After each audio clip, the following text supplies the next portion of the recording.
it's like a hunt. How do you find identical twins? In the subway, I saw a set of older twins. They were in their 70s. I went up to them and said, "Could I photograph you?" "We don't have a phone." I went and knocked on their door. They gave me their address. They said, "Come back another time." Knocked on their door. No, we can't see you now. Third time was a charm. And they let me in. And I had about a half an hour. And I did an amazing photograph of it. Greetings and welcome back on the show. If someone has spent more than 50 years walking the streets with a camera, still shoots mostly film, and can find a negative from 1982 faster than most of us can find our keys, you know there are going to be some good stories. If that kind of lifelong dedication sounds familiar, you're in the right place. I'm Tom Jacob, and this is the Camera Cafe Show. Today, folks, I'm joined by legendary street photographer Harvey Stein, who has spent more than 5 decades photographing the streets of New York and beyond, building an extraordinary body of work through long-term projects, books, and teaching generations of photographers. In this conversation, folks, we talk about his lifelong relationship with film and the darkroom, the art of approaching strangers on the street, why he believes in working in series and building projects over time, and how photography has changed over the past 50 years. We also dive into teaching, travel, photo books, and what keeps him motivated after such a long career. There's a lot of wisdom here, plenty of humor, of course, and a real sense of why photography can become a lifelong companion. So grab your coffee, settle in, and let's get into it with the wonderful Harvey Stein. Harvey, welcome on our show tonight. It's a pleasure having you here and having a talk about your photography and your life. Thank you. Great to be here. I've planned this for a while, right? Many months. We planned this for a while, but we finally made it happen. And just in time, because before you take your next flight to India. Yeah, I never thought this day would come. You see? Okay. Harvey, if your Leica could talk, what would it say about you? Oh, that I'm a good photographer. I'm a good guy. I take care of the camera, although it's dropped many times and it looks like it's a wreck. It's one of my best friends. I love the camera. I actually bought last week a new Leica camera. Digital. Up until now, I've had M2s, M4s, M6s. I had a digital Leica, the black and white M8. I used it for a year, didn't like it, put it aside for 5 years, and cashed that in and got a new Q3. And I'm going to learn that, but with the object of maybe cutting down my work in the darkroom and shooting more digitally. Right now I shoot 93.5% film and about 7% digitally. I'm going to probably shift that, but slowly. Probably have 400 rolls of film waiting for me to develop. So I got to finish that. I'm going to India soon, as you mentioned, next week. And I'm going to take 20 rolls of film. Normally I take 60 rolls of film. And I'm going to shoot more digitally and less film. And I'm going to start that process. Why? Well, I lost my darkroom of 34 years with this woman who ran the darkroom, had the lease on the facility. It was a basement and a walk-up on West 50th Street here in Manhattan. And she got tired of it. She didn't want me to take up the lease. It was a lousy darkroom, but I managed. And now I'm looking for a darkroom space. So with that in mind, it's just a signal maybe that I should stop doing darkroom work. But I like it, it's a good day. I go in from 9 in the morning and don't come out till 9 at night. I make about 9 or 10 prints, just 8 by 10, but 4 versions of each print. And it's a fulfilling day.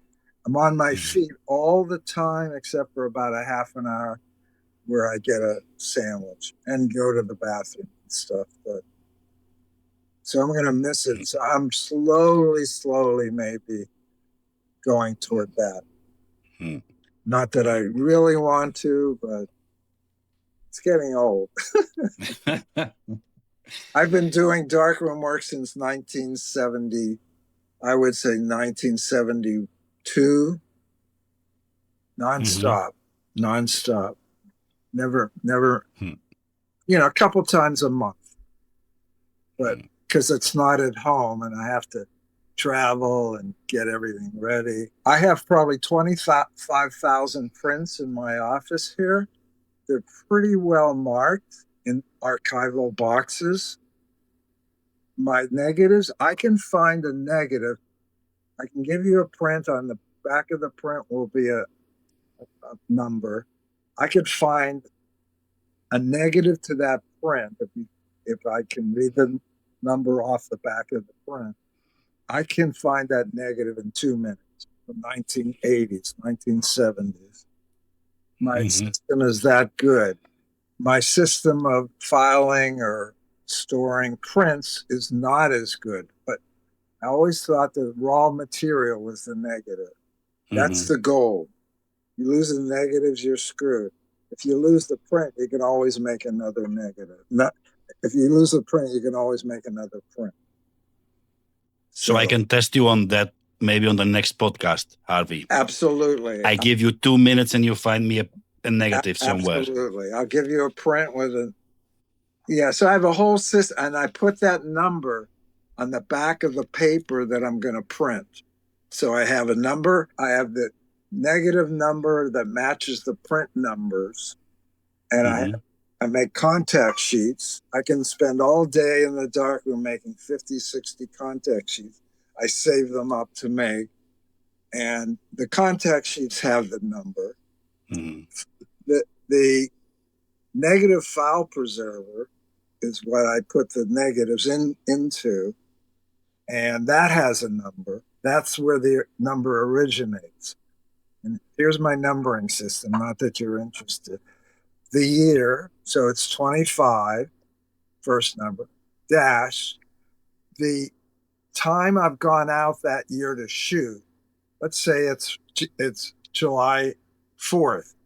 It's probably that will be maybe 30, that number. The next number might be 35. That's the 35th time that year I've gone out to photograph, and I keep track of that. And then, so it's 25 for the year, 35 for the time I've gone out. And then C1, let's say I shoot 6 rolls. There'll be a C1, C meaning cassette. It could be R1 to C1. That's 1 roll cut up into strips of 6, and it's in a negative file preserver of 6 by 6. I'm looking for one around. Do I have one handy? No. And then C2, C3, C4, 5, 6. I'll have 6 negative file sheets with 6 rolls. Each roll cut up into strips of 6 by 6 by 6 by 6 by 6 by 6. 6 slots for 6. I don't know why we got into this, but here it is. There you go. So I don't know if you can see it well. And my numbering system, here's my number on this one. Let's see if you can see it. I'm going to read it. It's 22, that's the year, 31, C2. I just developed this yesterday. There's my number. Here's my subject matter. Here's my date. So the date was July 25th, 2022, East Marion, Eastport, Long Island, the town I visited then on Long Island, way out in the hot summer of July. I shot a roll of film. This is 1 roll, cut into 6 strips and filed in an archival sheet that you buy 100 at a time. It's called print file negative preservers. I should get a commission. Now, yes. Not that anyone's shooting film. Such useless information. I can't believe I wasted your time. Sorry. Harvey, this is from July 2022, and you just Just developed this yesterday. yesterday. That's So why you're 2 years behind. 2.5 years behind. I have stuff from 1980 I haven't developed yet. But I'm not doing that because I know it's ruined because of the light leaks into the film. I've done that, and I have some pictures I could show you.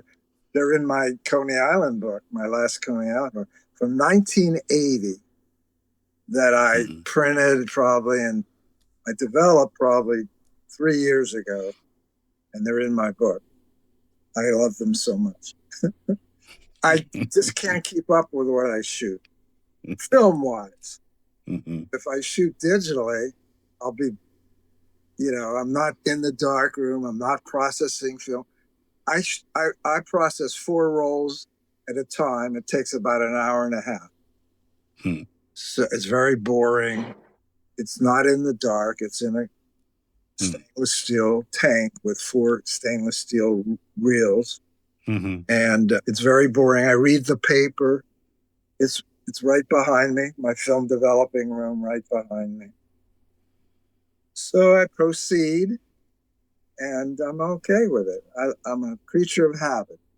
And then I go into the darkroom all day and play around in the darkroom. And I have 25,000 prints here, and I don't even know what I have. A little bit, I don't know what I have. I know mostly what I have. I went to Haiti in 1984 to shoot the carnival. I went with Bruce Gilden, who you might have known. We were friends, and I went with a couple other photographers. Charles Gatewood, who passed away about 5 years ago. He's a fabulous photographer. He was really well known then. No one talks about him now. I went with a friend, Jim Coleman, another photographer. And we went for 8 days for Carnival, and I made prints of that, 45 or 50 prints, and I couldn't find the negative. I couldn't find the prints. They were in a box. I have archival boxes, and the box was mislabeled. So I'm going through all my boxes, and I just found them about in last July, the prints.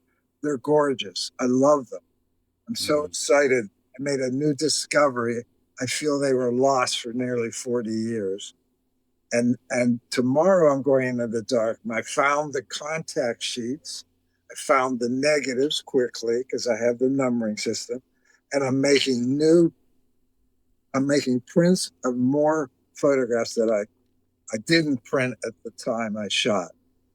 I'm going to add to it, and hopefully I'll do a book of it, a small book, 60 prints, 7. So Haiti, 1984. To me, 1984 is an important date. Okay.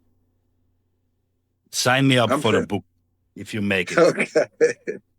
There's only 59 to sell then. Yeah. We'll see. I probably am dreaming. I probably will never get a book done. I mean, I'll have enough for the book. To find a publisher these days for books is not easy, and one that doesn't charge you money. The new model for publishing books is that the publishers want you to pay for it or help pay for it. And the reason they want you to is because they can't sell enough books. My first book sold out 10,000 copies of my twins book in 1978. It sold out within a year. Now, they won't print 10,000 books to sell. They'll print 2,000, 1,000. If you're lucky, 3,000. So it's changed tremendously because people are not buying photo books. My first book cost to buy $10. Now it would be $50. But no one's reading. Not many people are buying books. It's all internet driven, and we're online. We're not reading newspapers, magazines. We're watching Netflix a lot. So it's tough. It's a tough market. People are switching from film to digital. Looking at you. you're also switching now to digital, so time I'm not. moves I'm on. not going that far. I'm slowly going to switch. Yeah, I still have the ability and I don't have a darkroom now, but I'm borrowing darkrooms. It's not a great situation, but yeah. Hmm. I think within a year I probably won't be doing darkroom work, but I have to catch up with all the film. And I have stacks and stacks of contact sheets I haven't even looked at. Even though I've developed the film, then you make contact sheets and then you Hmm. mark them up and then you have to go in the dark room. I can only do 10 negatives a day. I'm printing once or twice a month now. I'll never catch up. And that's okay. I'm resigned to it. There's no choice. Unless I Yeah. get someone to print for me. And that costs a lot of money. That Hmm. costs a lot of money, as you know. Yeah. Yeah. Harvey, Yeah. let's walk a moment back because now Okay. everybody knows what you're doing now. But Yeah. just to be sure, Harvey, you're 84 now. I'm not revealing that. Okay, but it's online, so it's not. So, Yeah. Something I forget. I don't know. because you But then, if you were born in 41 in Pittsburgh, right, in I was Pennsylvania, born in Pittsburgh. I was there, but I don't remember the year. So because you know that Eugene Smith, he did his project there in 55 or 56, something like this. You I was you there. never remember seeing him? No, I didn't know a thing about photography. I was a high school kid and I didn't know a thing about I never heard of him. Of course I know him now and I have all his books. And he did a great project Hmm. on Pittsburgh. I didn't know. The first time I picked up a camera was 1963, and I was in the German army. So I was in Germany in the army. That's a good one. I was in. I started photography. I was stationed in a city called Aschaffenburg in Germany. It was Hmm. near Frankfurt, and Hmm. I had some free time. I was a second lieutenant, and I had 44 men under me. And I thought, wow, it'd be interesting to photograph the men while we were working. I was in the combat engineers, so I had trucks, we had mines, we laid mines, we did dynamite of bridges, we built bridges over the Rhine River, and we did infantry. 40% of our mission was infantry, 60% building roads. We built roads, and we had war exercises. We were not at war. I liked Germany a lot, and they had a dark room on the base, Hmm. and I had some free time, so I could get a German camera. I bought a Zeiss Icon camera for $100, a good camera, Zeiss Icon, and I taught myself to shoot and to print. They had a dark room, and I had free time, and someone helped me, I guess, I don't remember, and I spent a lot of time printing, shooting film, traveling around, shooting my men working. I don't know if it was legal then. No one said not to, or I couldn't. I took some German lessons. I went out and photographed German people a little bit. This is in the 60s. And so I'm not sure what my point is, but The anyway. po- you it can be you bought a car and you toured Europe, something like this. Well, yeah, I got out in Europe after my 2 years in the army and drove around for 3 months, rented with a buddy who got out at the same time. He was in the same unit I was. And we drove 8,000 miles around Europe. And I photographed like a tourist. And I liked Hmm. it a lot. I came back to the States. I had that camera. I went back to work, but I started shooting in the States and liking it and reading about it. It became a hobby, and then it became a serious hobby, and then I quit.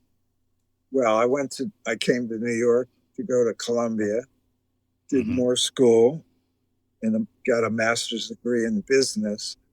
And I'm in New York City, and I took some classes in photography, and 1971, no, 1972. I worked for until 1979 in the corporate world, in advertising mostly. And then I quit. I did a book from 72 to 77 on identical twins. And the book came out in 1978. And that gave me the courage and the confidence to quit work. I quit work in January of 1979. I was on Madison Avenue making a good salary to become a photographer. I don't know. I didn't know if I could succeed or not, but I was shooting a lot on my free time while I was working, on my vacation time, whatever, and did this whole book on my own. I knew nobody, met people, started meeting people, and I went to a publisher, BP Dutton, and they said yes right away. Because the book, it's the best idea I've ever had to photograph identical twins from birth to death, not one identical set, but I shot 155 identical twins in 6 years and interviewed them about their twinship. I got a writer to write about the psychology of twinship, and that's what my book is about. I mean, I interviewed people, and they said, having a twin is like never being alone, but it's never knowing who you really are. Quotes like that. I look into the mirror and I look at my twin, and it's as if I'm looking into a mirror and I'm seeing myself. At 10, I'm never alone. And at the age 30, I want to be alone, get rid of my twin. Most twins were unhappy about being a twin. They would have rather, if they had the choice, and they say, well, I don't know what it's like to be a singleton, but I think if I had a choice, I would like to have not been a twin. So I was fascinated. I love doing it. And it's like a hunt. How do you find identical twins? That was, I went to a twin convention to get older twins. How do you find a 70-year-old twin? Set of twins. On the street, I met in the subway. I saw a set of older twins. They were in their 70s. I didn't know. Raymond and Al. I went up to them and said, could I photograph you? I'm doing a book on twins. I'm doing work on twins. By that time, I probably knew I was doing a book. And they said yes. And they lived on the Upper West Side. So did I. I said, could I call you? We don't have a phone. They were really poor. They lived in one room. It's called a single room occupancy. I don't think we have those anymore. It's for poorer people. They were 71. They were Irish. I went and knocked on their door. They gave me their address. I knocked on their door. They said, come back another time. Knocked on their door. No, we can't see you now. Third time was a charm. And they let me in. And I had about a half an hour. And I did an amazing photograph of them. I'm going to show it to you. If I can find it. Here it is. Okay, I'm going to share my screen. Can I do that? Yeah, sure. Okay. So let me show you. Allow, right? Okay. Okay. So here's the youngest set of twins I did. These are 3-month-old twins. And what I did, I looked for twin environments. And all my twins, mostly, not all, are side by side. Every one except a couple. So I'm looking for twin environments. I walked into this apartment. This is not in the Bronx, in Yonkers. This was a co-worker of mine. I was working at an ad agency, and this guy, his wife just had a baby, and he told me, and she had 2 babies, which is nice for me. I don't know if it was nice for him. I walked in, they were sleeping. We waited till they woke up, and these 2 little baby chairs, whatever you call them, because I don't know what they're called, were on the table just like that. I saw 2 of these, 2 chairs, a round table that's symmetrical, and a line going through on the table, Mm-hmm. through the two seats, and then twin furniture pieces. So I shot them. And I used flash, bounce flash. So this is probably 1974, 75. I would do twins, all ages. These two Mm-hmm. bears, one bear was on the left by the crib, one bear was on the right by the crib. I said to the parents, can you bring them together?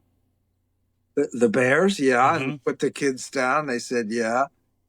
The parents are behind me, getting their attention for me, and I shot them. Little did I realize they're both left handed and they're both drinking at the same time. Whoa. So there's a lot of serendipity in everything we shoot, right? This is Bam Bam and Chi Chi. And this was at the Easter parade one year in the 70s. There was thousands of people around, thousands. This is in front of St. Patrick's Cathedral, Fifth Avenue and 50th Street. And no one was on the stairs. So I brought, with permission of the parents, brought the twins up and started shooting. All of these are wide angle lenses. They're all 21 millimeter. That's what I shoot with. I got close and I photographed. But as much as they look alike, they're different. The code is different. She's holding a lollipop. She's not. She's not even looking at me, darn her. I want everyone looking at me, you know? So this was great. And then 10 photographers surrounded me. I didn't mind. I left. Mm-hmm. I got my photograph. And I like to share, but I want to be the first one. Here's the two twins that are not Mm-hmm. side by side. I placed them like this. They were in a parade. I took them out of the parade and put them under this tree. It was so glaring and they were so blonde. And I photographed them. If their heads overlap, like if his head went over, I wouldn't use this. I love the line which Mm-hmm. symbolizes the separation between them. Okay. This is a set of albino twins. They could not be outside, even in the shade, for more than 5 or 10 minutes. That's why they're wearing sunglasses. That's why we're in the shade. I only had a little time with them. We walked down their street. They were in the Bronx, and I'm looking for a environment that is double. So I saw the door that I could split. I saw the railings that I could use to echo the theme of doubleness, twinship, um, relationships, dependency, et cetera, et cetera. Mm-hmm. And I asked them to be close, and this is how they got. I love the visual quality of Knuckle Twins. I only photographed identical twins. I tried non-identical, it didn't work. These are at their ninth birthday party. I told them to be friends. They became a pretzel. This is their double bunk bed. And I really like the patchwork on their shirts and at their knees, along with sort of the work of the linoleum floor. So that went really well. These are ventriloquists, 16 years old. They dress alike, and they dress their dummies alike, but they said we didn't want our dummies to be identical because then we would be totally confused. And his name is Kim and Kern, and this is Rufus. This is this is Rufus. This guy on the dummy on the left, and Randy. Randy's cool, suave, a ladies' man, debonair, rich. Rufus is a working class, buck teeth, silly, clown-like guy. Kim and Kern said he could not work the personality of Rufus, and Kern said he could not work the personality of Kim. Amazing. They've been to a shrink, and this is what they told me, and I can remember it vividly. Okay, all right. Two more guys. Now so the progression of the book is getting older. They really like being twins, and I said, okay, could you show that? And I like the circularity of their hands and arms, the circle. I photographed them at a twin convention at a hotel. That's why we're in this situation. These are twin dentists that hate being dentists, but would work together 1 day a week at a clinic in the West Village in New York City.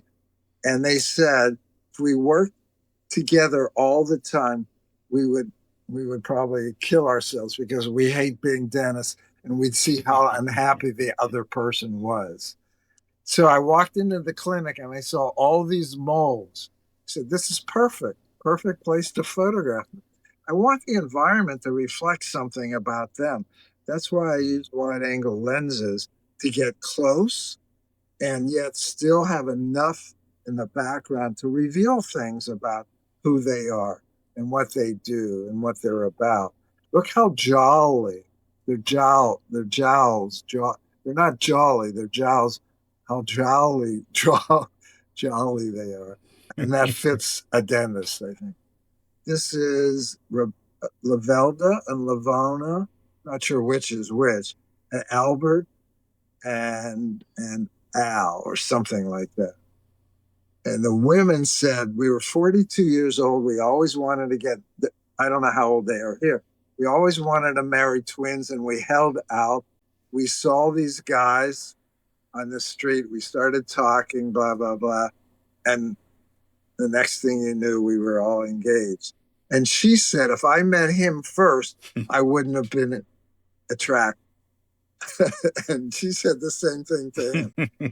And I said, well, do you ever get confused and switch? And they nearly walked out of the room when I asked that question. So we're getting older, and this is the second oldest. They're about 68. They never dressed unlike a day in their lives, always alike, never married. This is in Pennsylvania. I read about them in a little publication, and I got on the phone and found them. You could do that. This is 1975, and I tried to place them in an environment like a chair. There wasn't anything twinny about their place, but so I did this, and they held hands and all that.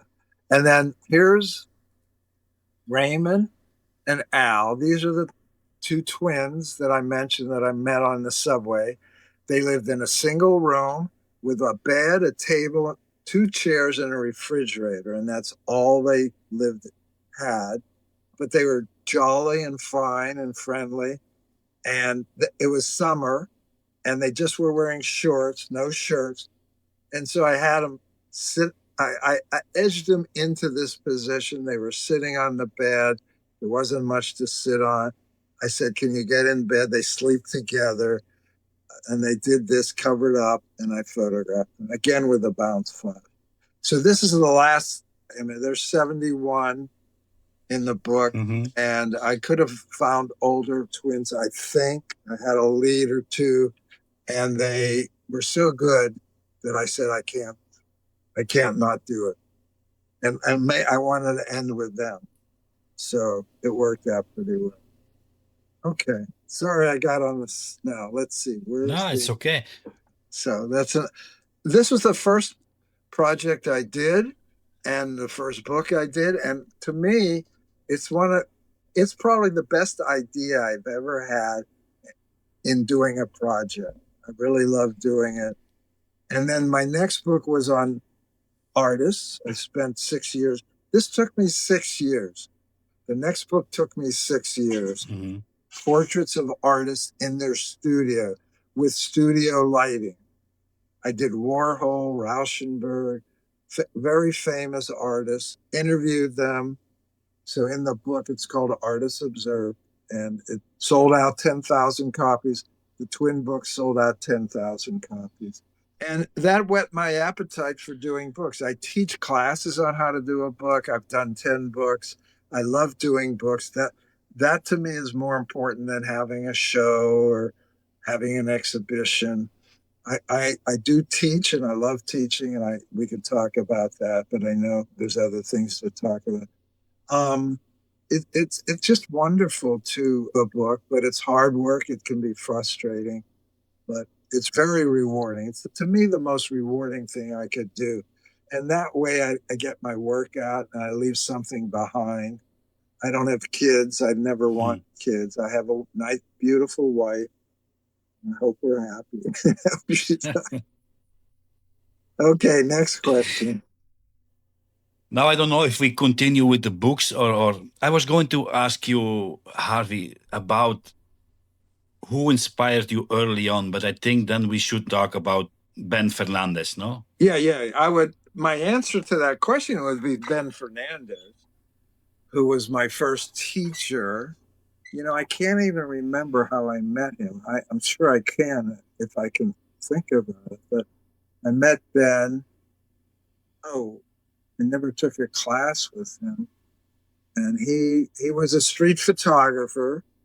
Oh, Mm. I did take a class. I guess that's where I met him, probably in 68 or 69. And he was teaching a class. There were not very many photo classes. The new school didn't have the photo department. There was very little. I think Columbia had something. NYU had a program. Ben started a program at the public theater where Joseph Papp started this great theater on Lafayette Street in downtown New York. And the building was a huge library. So it had many floors. It had a basement. And Ben somehow got permission to start a school there and set up I don't know, there were classrooms. He set up classrooms, but not a dark room.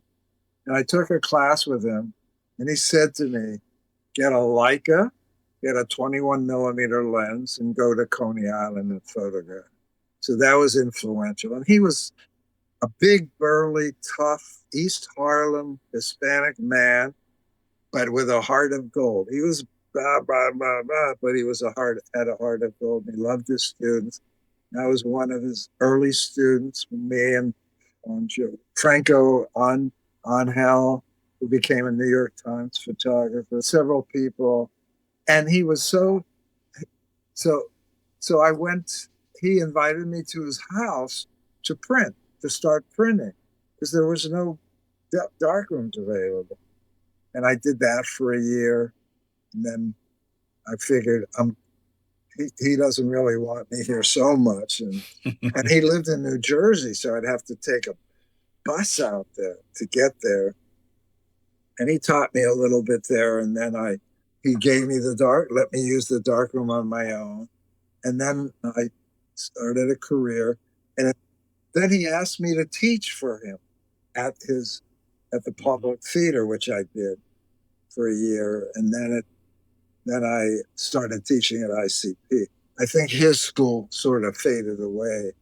And then he became the head of the new school and started the photography department there and asked me to teach. And I did that for about 8 years. So, and he photographed Martin Luther King and did a book on him. He did several books. He did a lot of tough street photography. He never did war. I'm not sure all that he did, but then we grew apart, and then he stopped teaching, but he was very influential on me and many, many other people.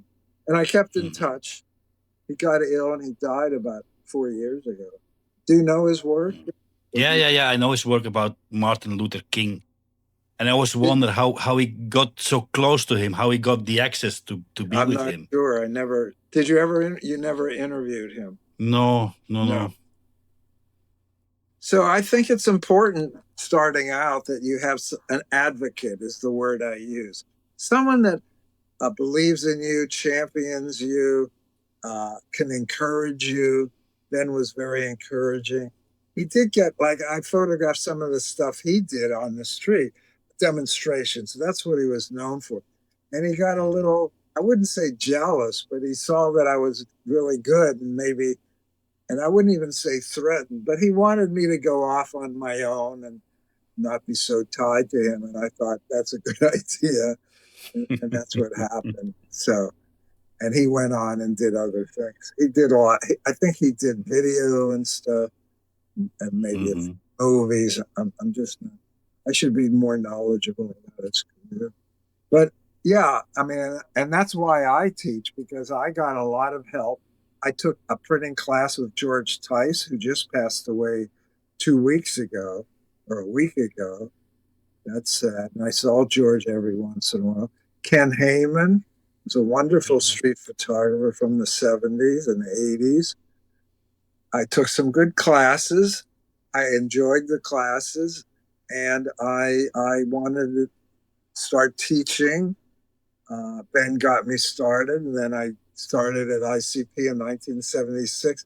I've taught at ICP from 1976 to now.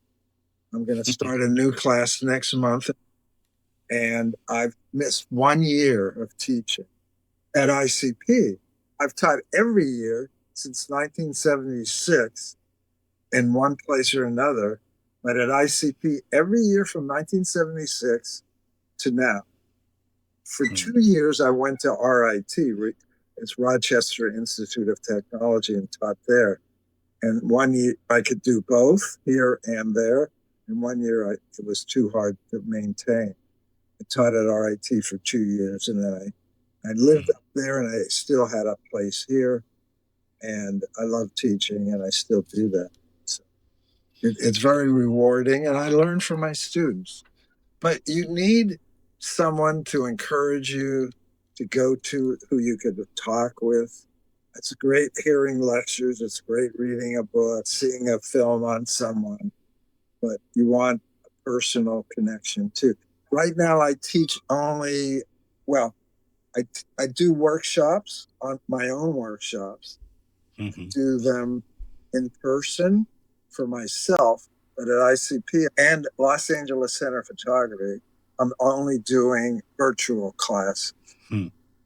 since COVID. Since COVID. Yeah. But like, I've been to India 9 times, and in February, Mhm. this is being recorded, so it's no secret, right? I'm going to India for my 10th time since Mhm. 2013, and I'm working on a book. I have some pictures, but maybe we won't get to that to show of India. So I do workshops. I've done workshops in China, Japan, Laos, Cambodia, Thailand, and then Europe. I don't want to go to Europe particularly, but I've done You've done Greece. Italy. Did a book on Italy. I did, I think, 12 workshops, 12 years in Italy, and produced a book.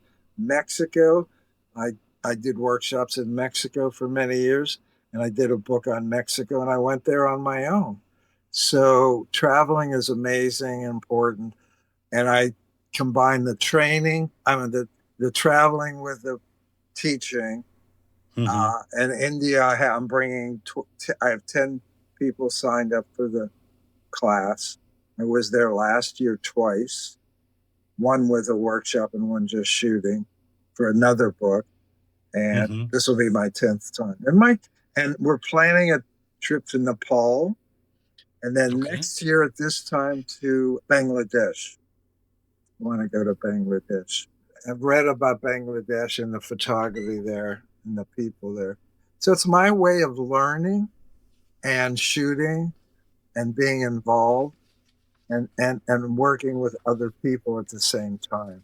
So it combines many satisfactions for me. And that's what we have to do. We have to find what we love in our lives. I started out as an engineer. I worked in business. Then I changed my profession into marketing and advertising. I liked engineering for a time. I liked marketing for a time.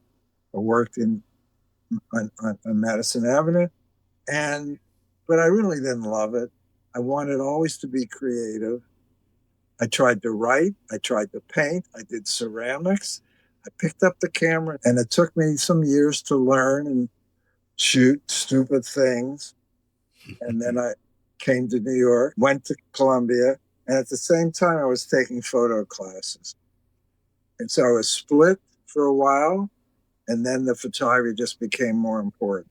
And I said I could make much more money, doing business work and working in corporate America, but I wouldn't love it. and Mm. I'm really loving being creative, being on my own, not punching a clock, not having to be anywhere unless I determined I had to be. And I teach, and that gives me a regimen. Mhm. I'm pretty in control and responsible, and I love that. And so now I've been a full-time photographer since 1979, and I think I've had a good career. I'm not famous. I don't need to be famous, but I love doing books. And I work only on my own projects. No one's telling me what to shoot. I don't do assignment work. I did some early on, and I liked it, but I didn't like it. I resented it a little bit. Oh, you're taking up my time. And I made sure for any assignment, I would try to shoot it my way also for me, and maybe give the client some images that they didn't think about and would like. And once in a while, they said, yeah, this works better than what we told you to do. So Mm. I don't use a lot of equipment. I use Leicas mostly for film. Now I have a Leica Q3. Just got it last week. I'm learning it, but it's similar to my film camera. And I have a Canon 5D Mark II, which is about 12 or 13 years old that I've shot all my India pictures with.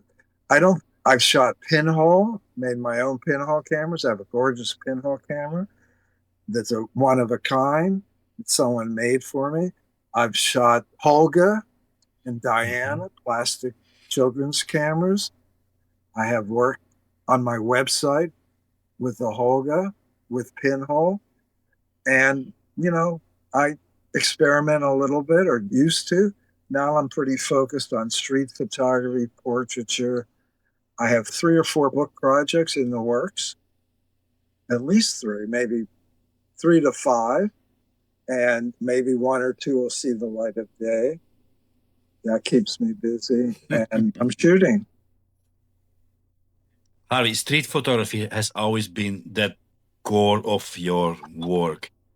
Yeah. What is it that excites you the most about it? Is it the places or the ever-changing people? It's the people and the place. I guess it's a combination. That's a good question. Like I go to Coney Island I've gone to Coney Island for 50 years. I just in 2022 in the fall of 2022 I came out with Coney Island people 50 years. Okay. Hmm. So it's the place, but it's the people in the place and how they use the place. I'm fascinated by public behavior, by people, how people behave in public, by going up to people and strangers and talking to them and seeing how I react to them, how they react to me, and how they react to the camera. Some Hmm. people say no. When they put their hand out like this, I love it. I always shoot it because I'm getting something and I'm getting a strong reaction. I'm getting emotion from the people rather than just, you know, I don't Hmm. want them to smile because that's phony. I just want them to be there and I'll do the rest. So I love that. And I met my ex wife on the street photographing her. So sometimes it leads to good things. It didn't work out very long and it wasn't a mistake, but we were together about 3 or 4 years. I've made friends, photo friends. I have so many photo friends that I see on the street periodically or always at the same events that I would go to here in New York.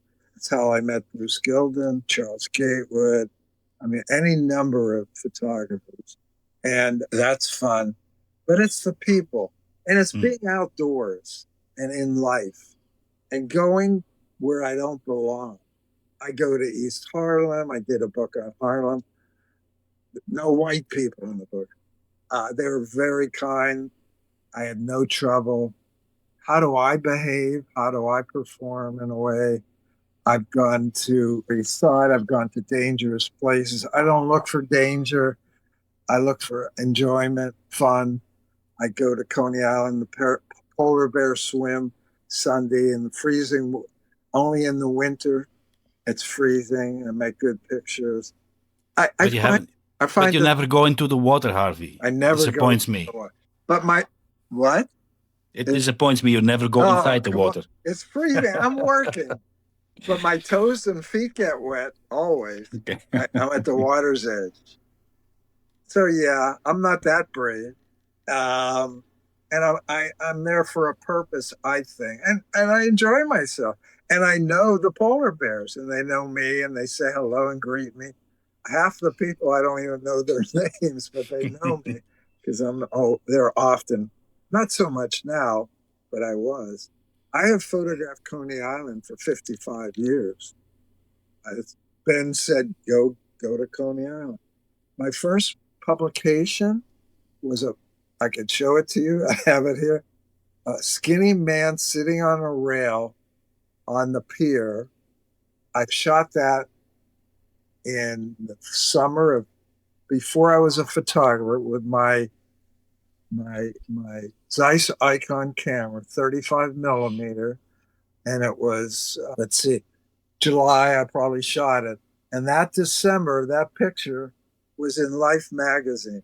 It was the first picture I ever had published. Holy, I should quit while I was ahead. I should have quit while I was ahead, right? I mean, Yeah.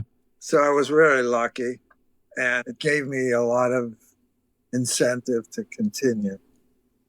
And I just like the street. I like crowds. I like people. I like watching people. I like to go up to people. I go up to people who I want to photograph, not crazy people, not nice looking necessarily people, not beautiful women, some not, some men. I mean, if they're outrageously dressed or they tattooed or they just look in my criteria is interesting looking. And I get no's, but my approach to street photography is not like most people. I try not to shoot candidly. I want to go up and do what I would call street portraits. I consider this street photography. Some people do not. Some people only say street photography is candid. I don't believe that. If it's on the street, it's street photography. And I shoot with a 21 to get close, 4 feet, 3 feet, 5 feet, and the environment, the context of where they are, in the hopes that that environment will say something about them. And I like quirky, strange, unusual work. Not that my work is. I started out that way. It's not weird, I don't think, but I like to go to weird places or weird events because it's fascinating and it's visual. I'm looking for visual. I'm looking for interesting places. So I'll go to the Halloween parade. I'll go to in New Jersey and Asbury Park is oh God, what's the name of the parade? We photographed the dead people. I got brain fog. The people that are dead and come out and suck your blood. Vampires. A vampire, okay. Vampires. There's a march, a parade of vampires. They call it a march. I mean, I'll go to, try to go to interesting events around the city and photograph to maximize my chances of getting good photographs. But I'll walk around just with a camera also. That's hard. Yeah. But that's how I started. I always like new environments, but I don't believe you have to go far. It's when COVID came, I just did my neighborhood for 3 years. I never shot in my neighborhood, Upper West Side. Boring, not very interesting. I have 175 photographs of that 3-year period. I've printed them all. It won't be a book because no one's interested in the Upper West Side particularly. It doesn't have enough universality. Only people with masks, only masked people. And I would go up to them and they would freak out because here's a stranger going up to them. I was wearing a mask. And I would ask them about their masks and how they're doing and how's COVID affected your life.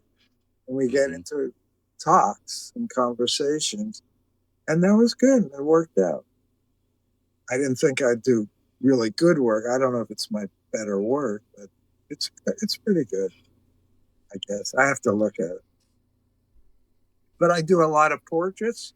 I My first two books, one street, were the, the portraits of the artists in their studios. The twins were street and in their homes. But I've done a lot of studio portraiture and taught studio portrait classes.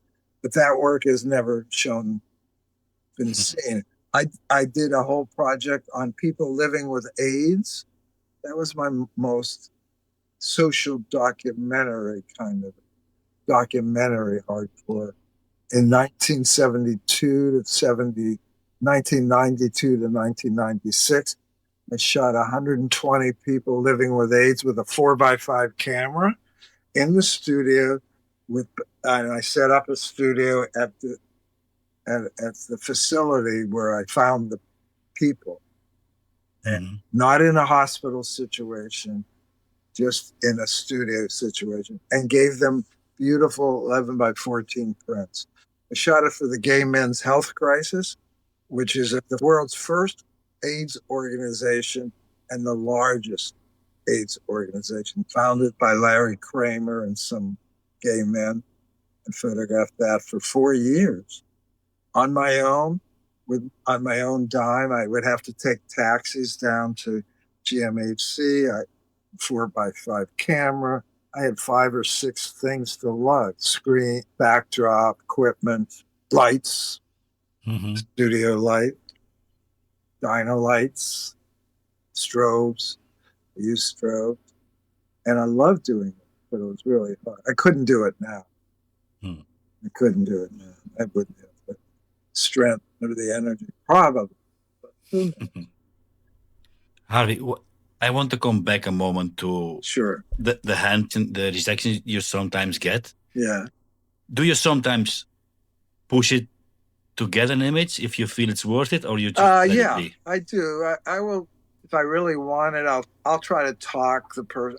They'll say, "Oh, come back tomorrow." I'm not ready. I say, "I won't be here tomorrow. Let's do it now. I'm here. You're here." And then I go in with a compliment when I approach a person. Usually, you look great in that shirt. Oh, I love your tattoos. I'd like to photograph it. Your hair. I mean, I don't come on to anyone. I love your tie. I love your shirt. Your hat is great. Or like kids or young people with T-shirts with a face of someone. I would like, oh wow, that's Malcolm X. Wow, I love hearing him speak. Or who is that? Who is that? Some rocker that I've never heard of or something. So I try to find something to go into the session, quote unquote session, and compliment them and disarm them or find something to talk about. And then, oh, by the way, sometimes I'll go and then talk. But mostly I try to go in. I don't want to, and I guide them. If they smile, I photograph it. Like if it's an event and they're smiling, I'll photo. And then I said, could you be serious? Because I don't want people smiling. That to me is phony. It's not as tough a picture as if they're serious and looking. I want them to look not mad, but real, authentic. And I try to do that. But yeah, I'll try to push it a little bit, but it's never worth. I've never been in a fight. I've had people say no. Depends how much I want it. I say okay, or I'll shoot. I'll shoot fast. Even I'm sorry, I took a shot, and get something. I think it's best when you have cooperation. Yeah. Again, I don't do candid. I mean, I don't want to shoot war. I've done a lot of demonstrations, and that I'll shoot candidly. Or they're demonstrating. They expect to be photographed. They want to be photographed. And that was fun for a while in the 70s, anti-war. I have a lot of anti-war stuff. And I'll still go to like an abortion rally, anti-abortion, or pro-abortion rally. Political rallies, yeah, but not lately. If I lived in Washington, D.C., I would be doing more of that. And it gets boring a little bit after one. It's a little maybe too easy to do. It's hard to do a really good one of a political rally, but it's very available when there's a rally. So, Hmm. yeah, I guess I answered. Harvey, when you travel abroad, you feel you have to change your photography style? Or No, I'm even more aggressive because again, I don't speak the language. So I don't, I'm like a dummy on the street and I don't know I shouldn't be here or I don't know I shouldn't be there. In India, everyone should go to India. You've been to India, yeah. Many, many times. I love it. I mean, 99.9% of the people say yes. Say yes. They'll come up to you and even ask you, could you photograph me? Could I photograph you? I mean, they just like being photographed and they feel, I think it's an honor, especially someone from another culture. Hmm. And I've been told it's easier for me to photograph there as not a native person to India, that it's easier for us because we're foreign and they want us to like the country and they're welcoming. I don't know that because I am what I am, but it's always been really delightful. I've traveled a lot. I've never found a culture that is as welcoming to cameras. I've been in Japan, and you think, oh, Japanese, they're great photographers. They produce cameras. They didn't like it. They didn't like it. It's always exceptions to the rule. Even in India, there'll be a person that says no. Maybe one on the trip out of hundreds and thousands of photographs you've taken. And it's very, to me, exotic, India. It's colorful. It's dense. I mean, Mumbai is four times bigger than New York City. How can that be? I can't. I hardly know New York about here. So yeah, travel and, is great. and But yeah, spicy Indian food, how good are you with I'm that? pretty good. Yeah. I get after 3 weeks there, I get tired of the food, and I like some spaghetti, which you can find, Yeah. or pizza, or, Mhm. but it's exciting, and the food's exciting. Just to be on your own there. I mean, I walk around with my workshop. I have a great assistant, Margarita Mavro Mikovic. Mhm. She's amazing. She's like the best. Can't say it enough good things about her. And I can photograph alone there. I can photograph with her, and I can photograph with my class, and Hmm. do all of that. And you're the only photographer around usually, unless there's some kind of an event. It's so big. There's so much humanity. So travel is great. I say you can photograph in your neighborhood. I did a whole body of work on my street when I first started out in the 70s and made a project of my street, my block, 2 blocks, every facade with a person in front of the facade, a church, a grocery store, a hardware store on the block, and then houses or apartment houses. So you can photograph right at home. You don't have to photograph halfway across the world. So I do both. I love photographing in New York and I do it all the time. I'm pretty much known as a New York photographer. I've done 10 books, 6 of them are on New York City. And I want to show you my list before we're finished. And Mexico, I love shooting in Mexico. That's a harder country to photograph. But maybe because you are an American, because I feel America has mistreated Mexico along with other. I think also you say that you find your book about Mexico My strongest. your strongest? I think so. I really got into it. I think the images really work, and they're more maybe documentary and not hardcore documentary, but more. They feel more documentary. By the way, all my books except two are in black and white. Hmm. If I get the India work published, that'll be the first book that's digital that I've shot, and it'll be in color. I did a My first book was color that I did in at Coney Island, Hmm. and I did a book on the Mardi Gras in New Orleans of the Essex 70s, and that's color, obviously. And that book has an interesting story where I just had the Polaroid sitting in my desk, Mm-hmm. and I met a publisher, small press. His name is Andrew Fadnick. I think I'm pronouncing it. I still can't pronounce it or spell his last name. He's in Richmond, Virginia, and he has a company called Zatara, Zatara Press, and he publishes books to his liking, 2 or 3 or 4 a year. He's done this for about 10 years. And he asked me, I met him at a book fair, and he asked me, do you have any work? He knows my work. Do you have any work Mm-hmm. that would be a surprise coming from you, known as a street photographer? I said, yeah, I have this body of work that I shot on the street with a Polaroid, close up of people in masks for Mardi Gras. Mm-hmm. And he said, oh, I'd like to see them. I like Polaroid. I like masks. So 2 years later, we did a book. Here's an image. Yeah. This is not a Polaroid, by the way. It's a Fuji. Here's another image.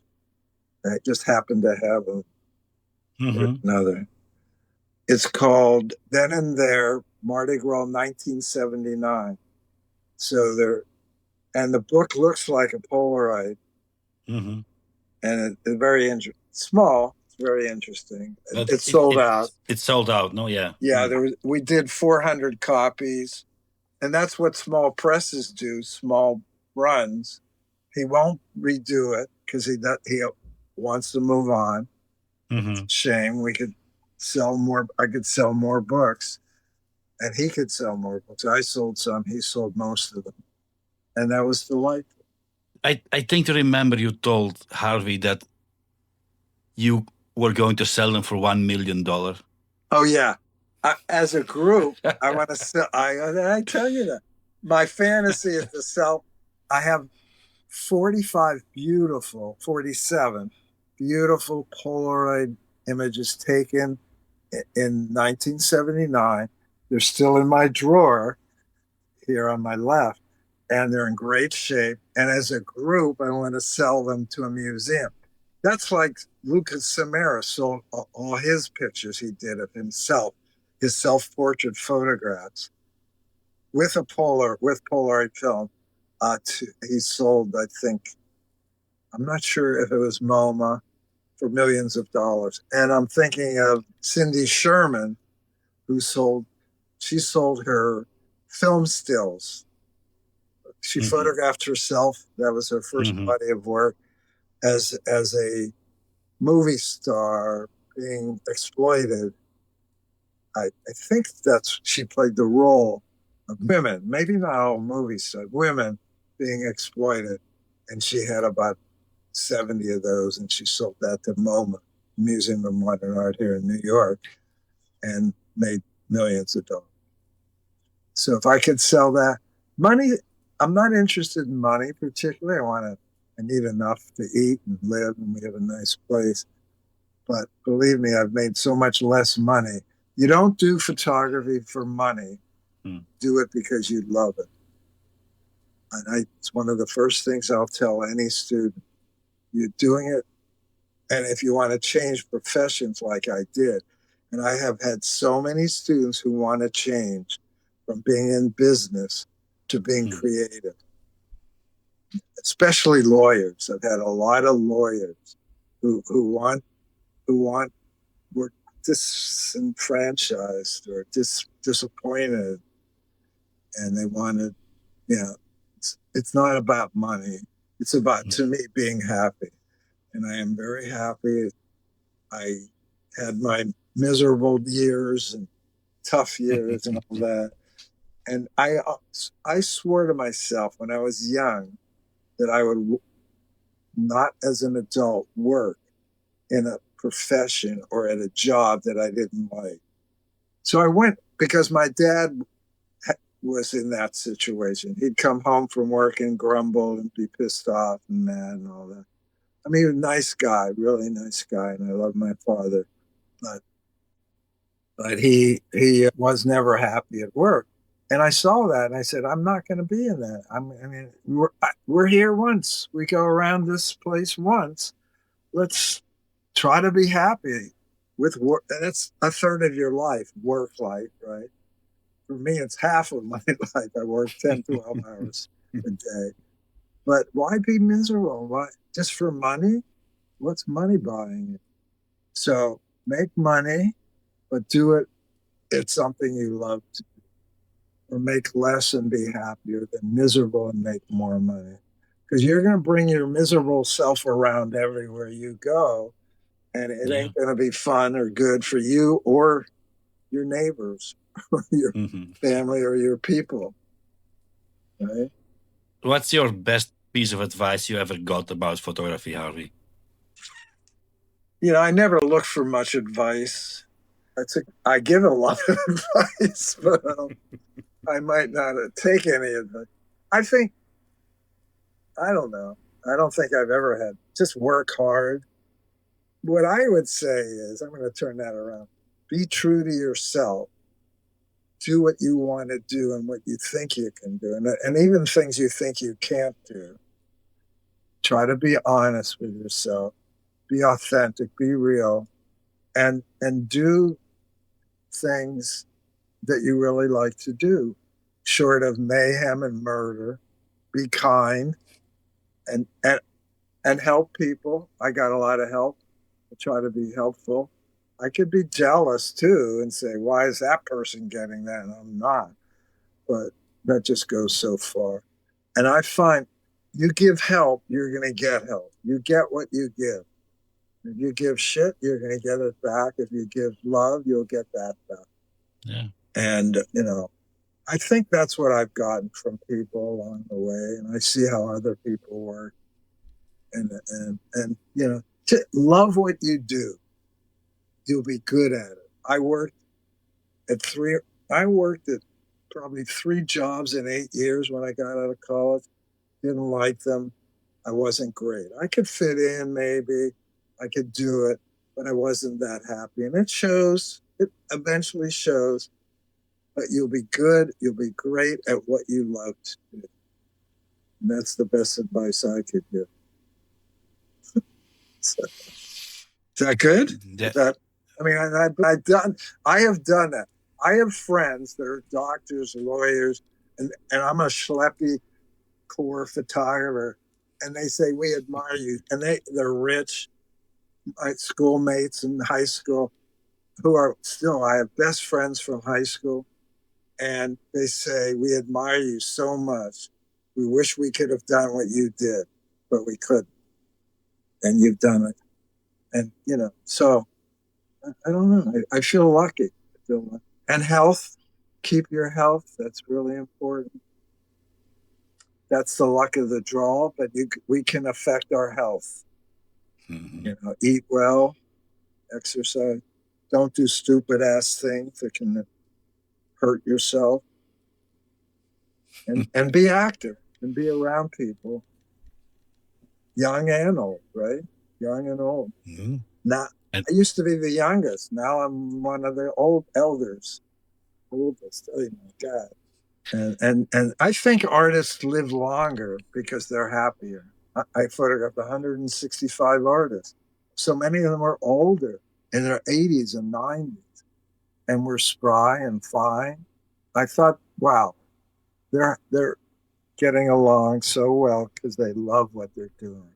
You love to go to work in an office, do that. If you like paving the sidewalks, do that and work toward your that. Talking about the artist, was it Andy Warhol that didn't want to talk to you, Andy or Warhol was the only person I photographed that said no to an interview.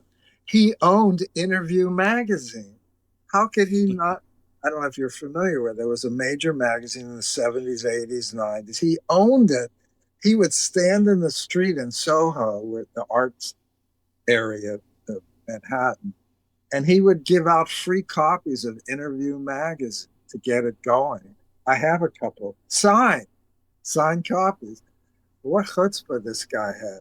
But he was shy, and he said no to me for 3 years. And I had to go through his agent. And finally we got it. I got an appointment. He kept me waiting for two hours, and he gave me 10 minutes. He didn't even give me 15 minutes, the famous 15 minutes. And I nailed him. I got a great photograph. I don't have it up. I can't show it. It's in my book, Artists Observe. You could get Artists Observe for $10 online. It's a really well printed. Abrams published it. But I liked him. I like his work. And my father knew his family. My father worked in the town next to Pittsburgh where he was raised. It's called McKeesport, Pennsylvania. And my father knew his uncle or somebody. And I even mentioned that to him, and he's not to him directly, but to his agent. But I don't know. He wanted payment for his time. I said, he's a multimillionaire.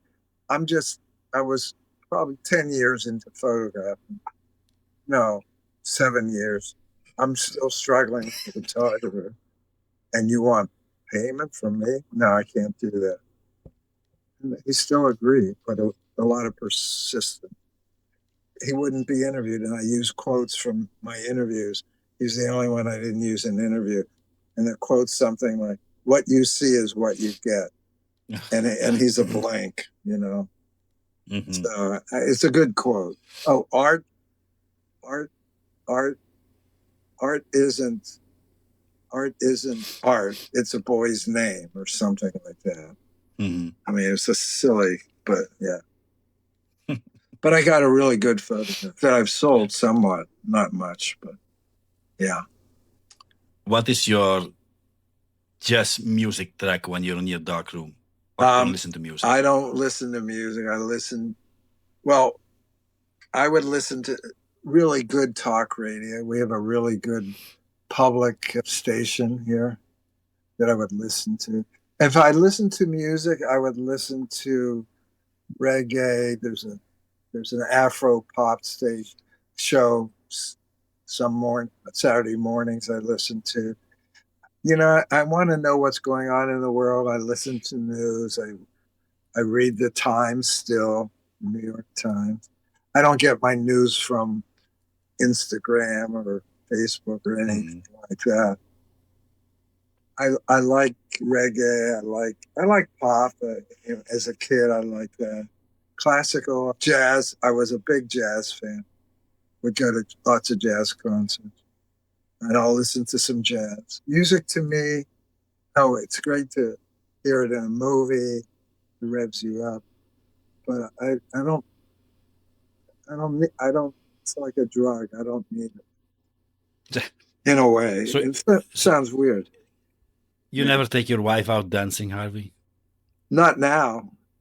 No. Well, last summer we would go to concerts where we could dance, but I don't think we dance. She's a good dancer. I should get her to pop in. I don't know. Today's an important day. It's a Holocaust Remembrance Day.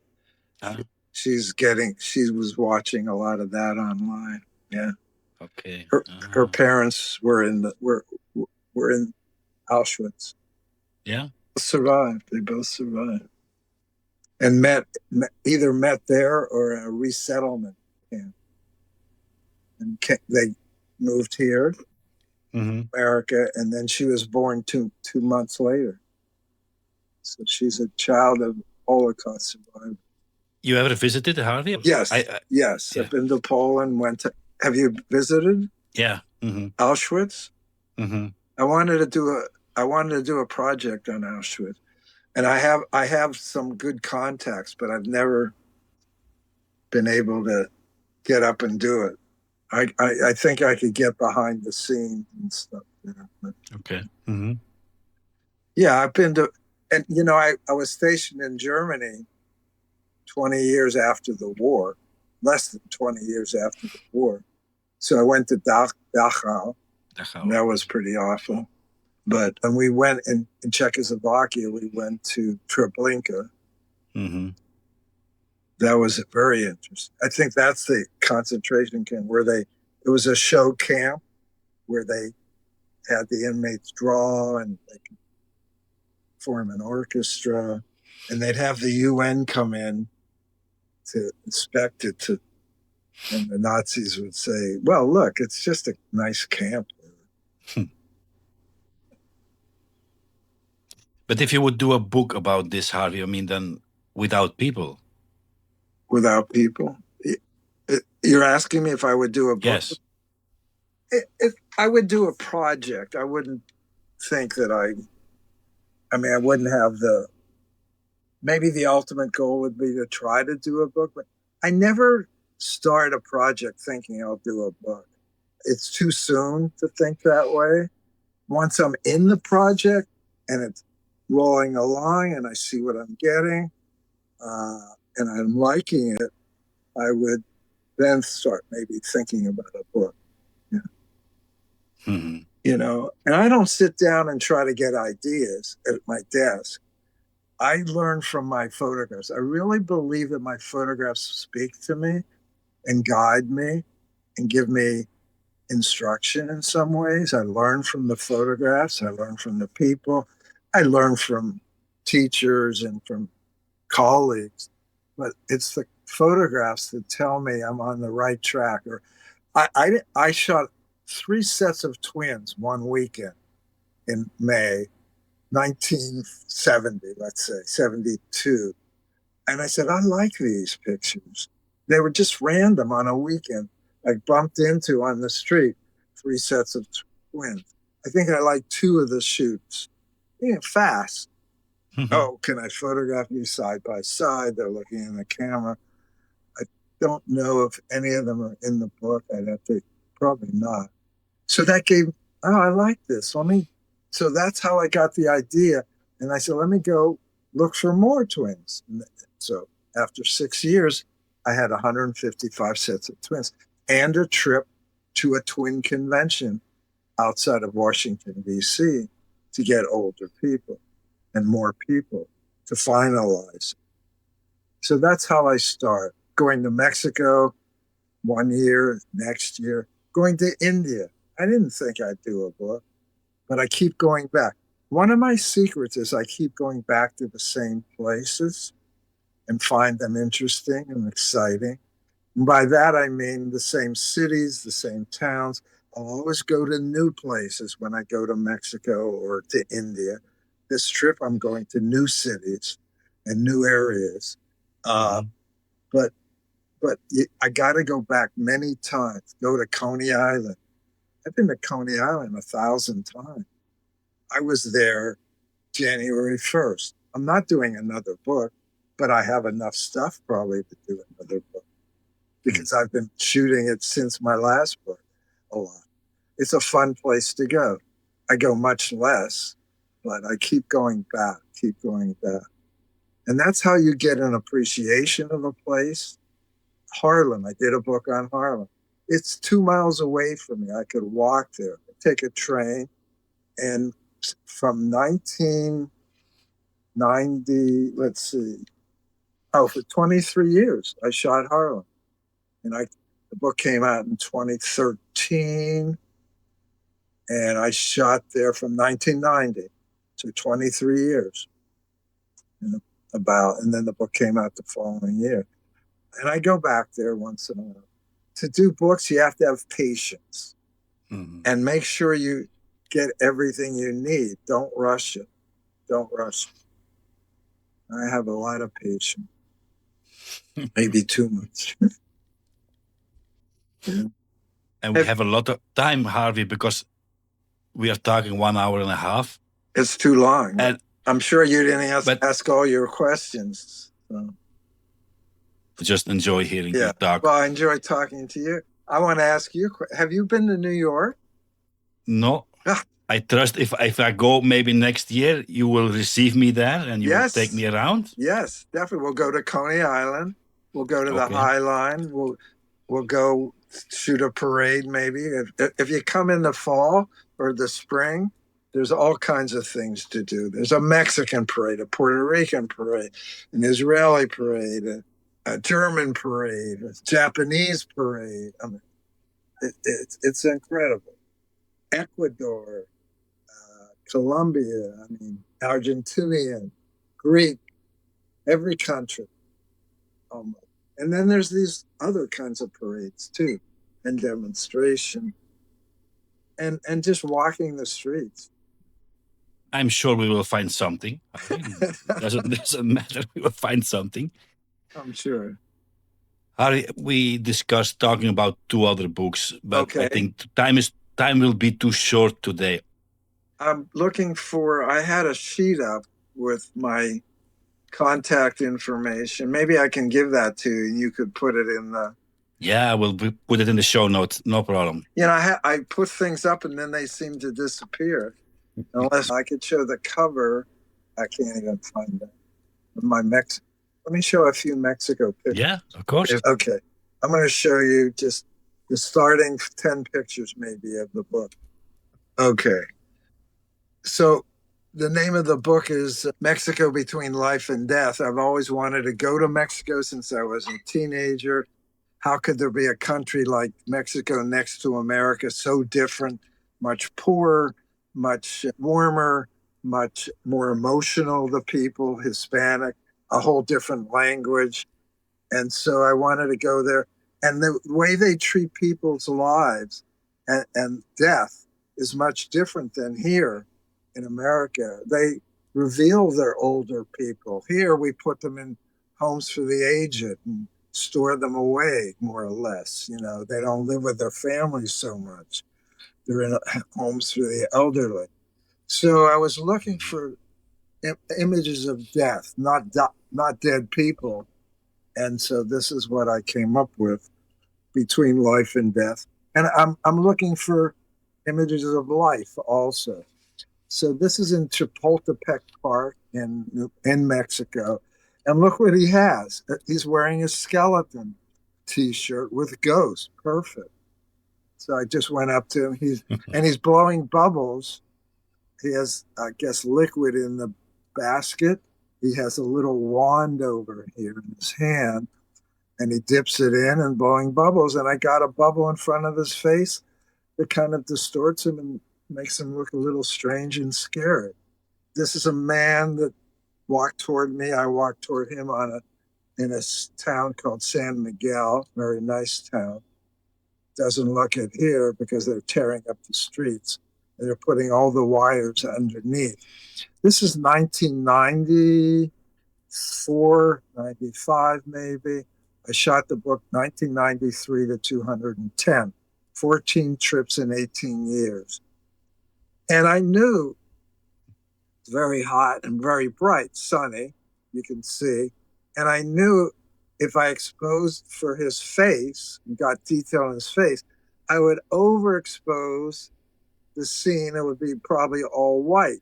So that wouldn't be good. So I exposed for the daylight, not for his face in the heavy shadow. And as a result, his face goes underexposed, 2 or 3 stops, goes black. So he became anonymous or everyman for me. And he has something here. I can't really make it out. I don't know if that's a brand name. So I like that. Like he and I are meeting. We're not saying anything. We're passing. And yet we're sharing an instant together. She's passing me. She's over by the wall and she crossed my path came across and looked at me as much as I looked at her. Very curious.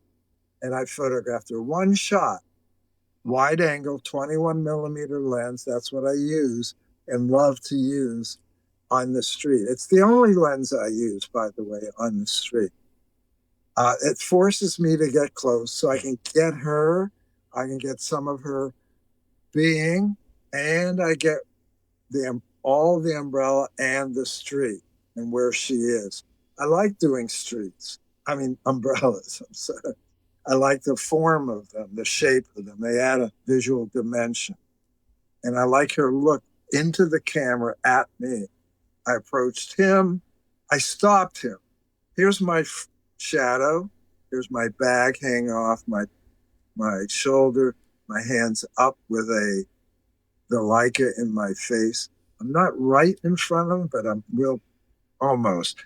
And I'm close to him. And I just stopped him and he saw the camera. I don't know if I said, por favor. I probably said, please, una photo, por favor. He stopped. And I see him as like carrying the burden of his life on his shoulders. He's got a heavy bundle on his shoulders. And I wondered, how the hell is it on there? Well, it so happens he has straps. Here's a strap. Here's a strap. I didn't realize that. I couldn't even when I made the print, I didn't see the strap. He's carrying this, he's carrying that.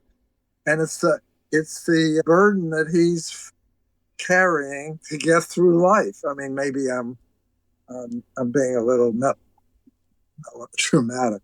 And we're in the flower market of this small town called, I forget. And it's during the Day of the Dead celebration. And that's one reason I was interested in Mexico. They celebrate the Day of the Dead, where they go to cemeteries, clean the grave sites, put on the grave pictures of their ancestors, food that they like, flowers that they like, and they feel that they come down to visit, and you have to have a good life for them not to be angry with you.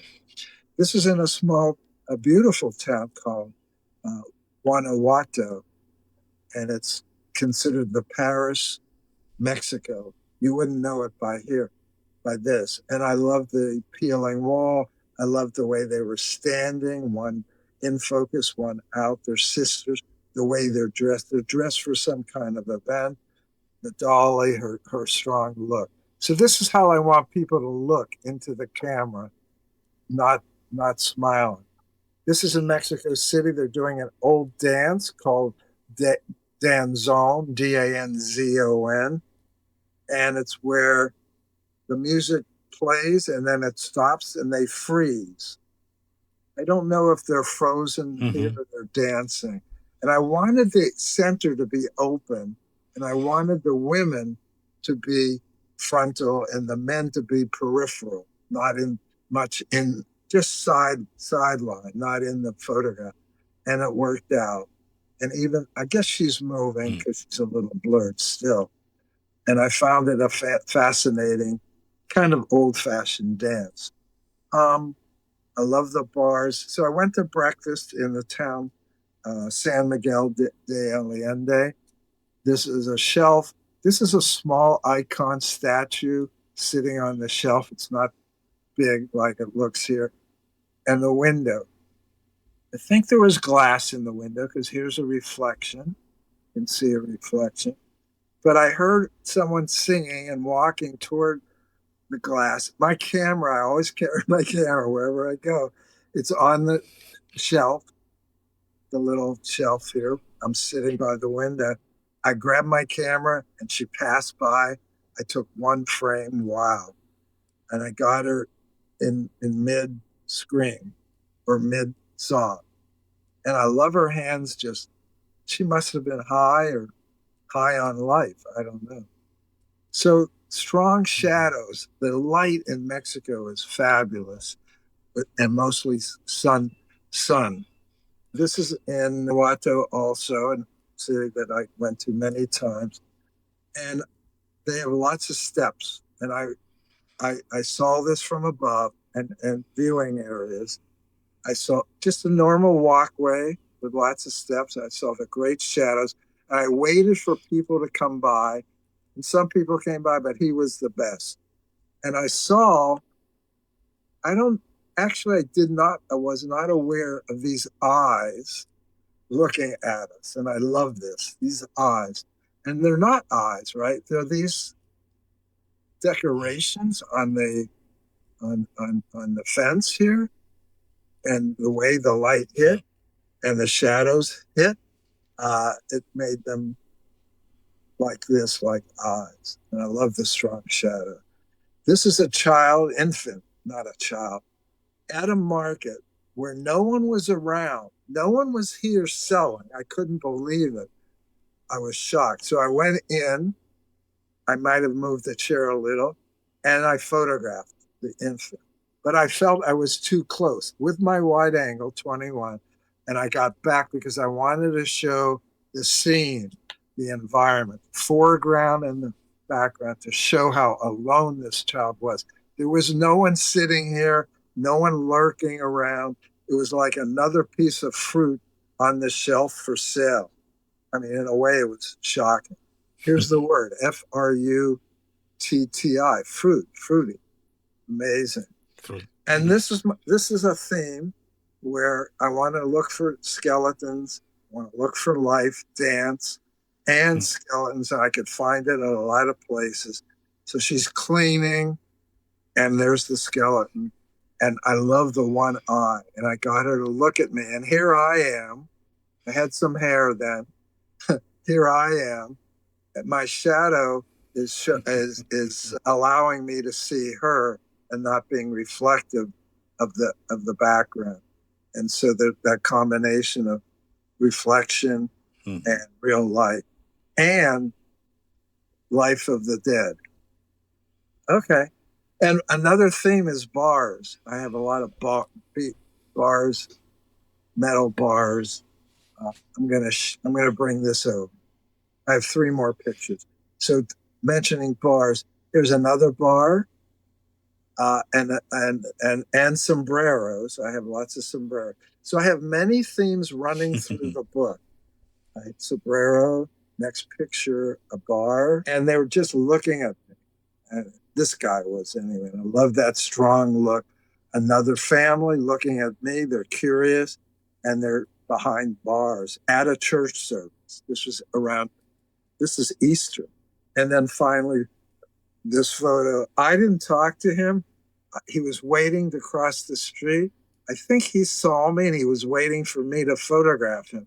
And I tried to align, or I noticed the tip of the sombrero was just barely touching the light pole. And then this other man. And the light was just beautiful, just beautiful. So that's just the smattering. There's 150 or 60 images in the book. And I love the book. I really love the book. And I do think it's my strongest. We should say goodbye. I want to thank you for hosting me and hearing some of my stories. And I very much enjoyed being with you. And I hope this was helpful to people or interesting, whatever. Yeah. I'm sure it is, Harvey. And I'm really happy that after so many months of planning, it finally came true. Yeah, I am too. Good. And I wish you all the best on your trip to India. Yeah, and send me an email when you're there, when you have time. Okay, I'll try to do that. Yeah, I will do that. Good. Okay. And you be well. Harvey, thanks a lot. Have a nice day still. Give greetings to your wife. Yes.